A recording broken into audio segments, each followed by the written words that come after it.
Welcome back to the Career Deck, a space where we discuss everything career, people development, and growth. Now, we've all had those stories where people are told about available jobs. They go for interviews, they even get money from them. Some have actually gone to do interviews only to find out that these jobs were not there. And if you are an employer or a business owner and you're taking on hiring as one of the processes for you to get people on board to help you do your work, these are some of the ethical considerations you should look at when you're hiring. One, you have to be transparent. You have to be open and actually state which job are you advertising. I know there are some organizations that want to keep anonymous about the positions that they're advertising, about their names. I've got organizations where they prefer not to mention, but it will be good to let people know which position you're actually advertising and in which organization. For example, if you're in need of like so many customer care representatives, make the advert clear and say, we need customer care representatives in this company, in this age group, and when you're going to apply, please send your application to this number, put your contact, how do they contact you, and also put the deadline. Do not keep secrecy, because if you miss out on the transparency and you hide some of the information, some people may not believe that actually this position exists. And also, I've also had stories where people fear that some of their jobs are being advertised. That's why some organizations are not being open. So it will be good for you to be transparent when you're hiring as an employer. Make everything open. It's open. You need someone, be open about all the information that you require them to have. Another ethical consideration you should be cognizant of is data protection and confidentiality. When people send and they're looking for jobs, they normally send their very confidential information. There is information about their dates of birth, their nationality, or maybe some other information like maybe TIN numbers, everything that may be required. I'm just mentioning. It is not good for you to use that information for purposes that it's not meant for. For example, if you've had a call out for applications for certain positions and you've received applications for just that position, you're supposed to just use those applications, the CVs, the cover letters, and the information therein only for those positions. You're not expected to expose them. You know, we have had stories where people say, we write CVs and then we find them with banabantu abakolachi abatunda sombosa. Yes, it's not good. When people do that, people lose, because remember, they are giving you their academic documents, the years they were studying, the schools they went to. It would be good for you to make sure that you keep this information confidential, and most companies have time periods upon which they are allowed to keep information in their database for someone. And most of the time they inform you, they will let you know, maybe we shall keep your information for the next 3 years, and in case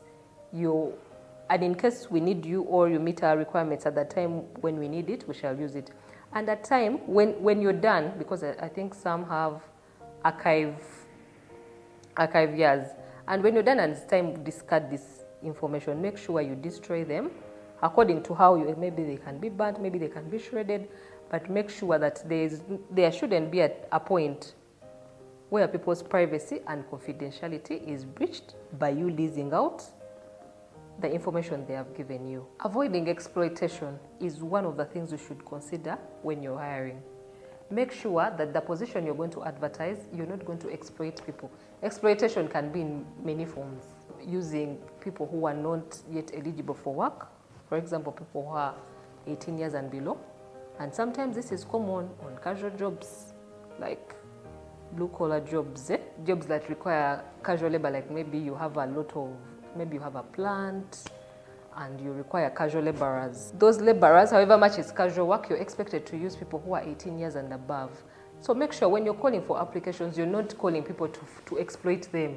Exploitation can also be through paying extremely low wages for positions where you know this job actually requires a lot of work and input from someone. You know it and you know you're paying low, but then you're calling for applications. It's not right and it's not ethical and fair to the people who are going to take on this role. So make sure that for the job you're calling for, is it fair in terms of age for the people we're calling for? Is it fair in terms of the wages or the salaries that we plan to pay for these people? Is it fair for the number of working hours you're going to give these people? Remember, they are stipulated working hours. For example, some jobs take 8 hours, some are 6, some are 12. But you know that the position that you're applying for, actually, you know that when I get this person, I expect them to work maybe my business, or we work 24 hours. And you know, organizations that work for 24 hours have to hire people on shift basis.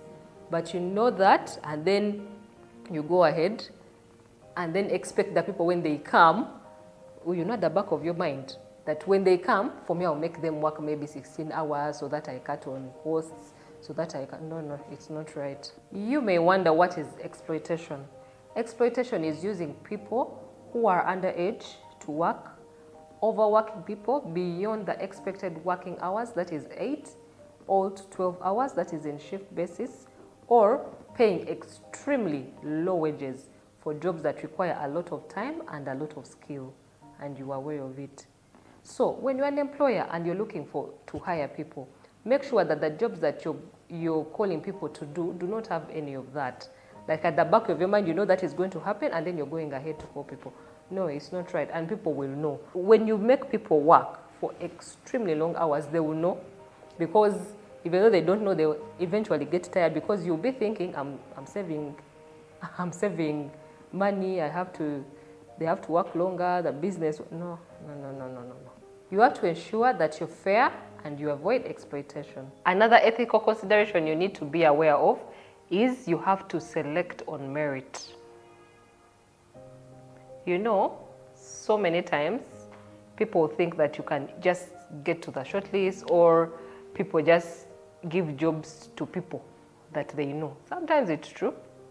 And do you know how it's true? Because it actually shows later. When you give someone a job, that means you've selected them without merit. Merit, we actually mean, is, does the person have the skills that you require? Do they have the experience that you have? Have they actually applied to do that job? That is merit. Then they go on merit because they have everything that you require. But if you do not select on merit, it means you're just giving a job to someone whom you know, or they have overbegged, or sometimes they have bribed you. And when you do that, giving someone a job for which they are not qualified for, that means you have selected them unfairly, and it's not on merit. It will show later. It will show, and people will know.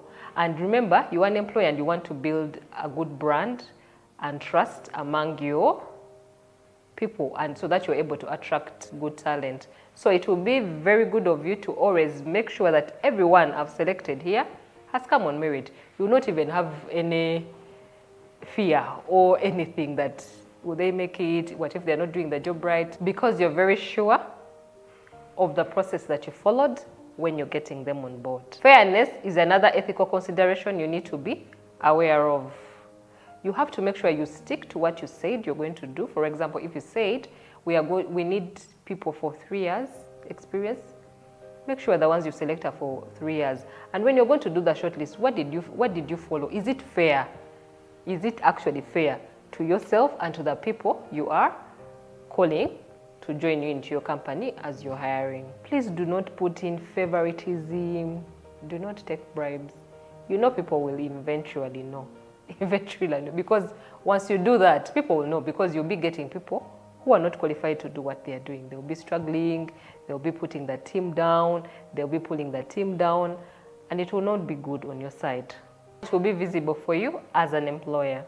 And now, as I end this video, if you're in the HR space or you are an employer or a business owner who would like support in your recruitment process, you can contact us at the career deck. We shall help you with that 360 recruitment process, right from designing the job description for the advert you're going to do, receiving applications, conducting interviews, doing background checks, and the final onboarding for the staff. Contact us at the career deck by calling the numbers on your screen or sending us an email, and then you will book a session with us. We cannot wait to have a discussion with you to see how we can help you improve all your recruitment processes. I am Catherine.N.Kisekka, here at the career deck, guiding you through professional greatness.